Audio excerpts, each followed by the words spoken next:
Okay, it's time for another Eric. I made another video. This here, of course, being Eric, because that's what how he looks when I make videos. So that's what we'll just start calling it. It's time for another Eric. I made another video segment. Anyway, so here it is here. Bayou corn sinkhole. Okay, see this word here, corn? That's the key thing to all of this stuff. Okay, so you're just going to have to pick which way you want to go with this. The word corn comes from this word. Cernus. Cern, we all know who he is. Hemi, like you'd have in your car, or corn. But he is undeniably the same God form whenever he appears, God of the underworld. Now, that coincides with this interesting book by this weirdo called Stephen King, which is interesting because there's a hot dogs called Corn King. How about that? Okay, so this guy's just telling you every which way who's he's in league with. So we see the white light. Always run from the light, never run into the light, because you might run into this paisley little bastard who looks like he just came out from ground zero. Okay, also look here, it says dimension extreme. I don't think they're talking about Venus. You're talking about Saturn, which because that's the god of time and space. Now, are we talking about CERN that's in the ground? Or are we talking about CERN, a deity? I'm not sure.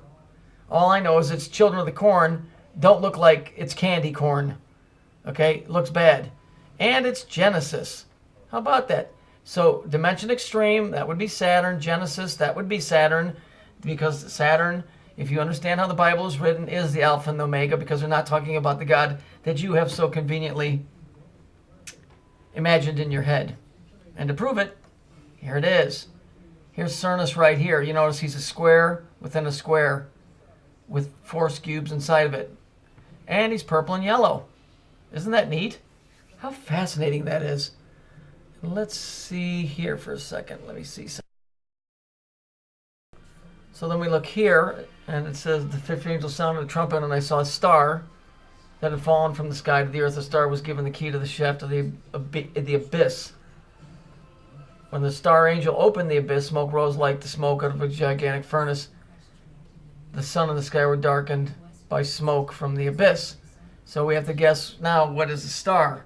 Is a star this broken piece of machinery in the center of the earth, or is it a deity? I don't know. I know that there's something suspiciously down there that could be a machine. CERN cost $9 billion to make. There's 9. It's 27 miles long. There's 9. But it could also be this little bastard too. Okay? So you're going to have to figure that out for yourself. But this story, this is where all the sinkholes are coming from. Is from whatever this is. Whatever this is here is causing all of this havoc in the world right now. Because as we know, CERN invented the internet. We also know that CERN invented HARP. We also know that CERN invented a bunch of stuff. Okay, so what are we talking about here? I don't know what this reality is. I don't know. I do know what this is, though. This is Eric every time I make a video. I just wanted to point that out. So, I already pointed that out. But it's still fun to point out again. And Eric, I know how much you dislike me. But I just want to say that you always talk about be like the little children. And you know what the beauty of children is, Eric? They never know when they've gone too far. And I, Eric, am that child. So just remember, Eric, words of wisdom here, buddy. A man never stands so tall as when he crouches down to pop a child's balloon. That's my video for today.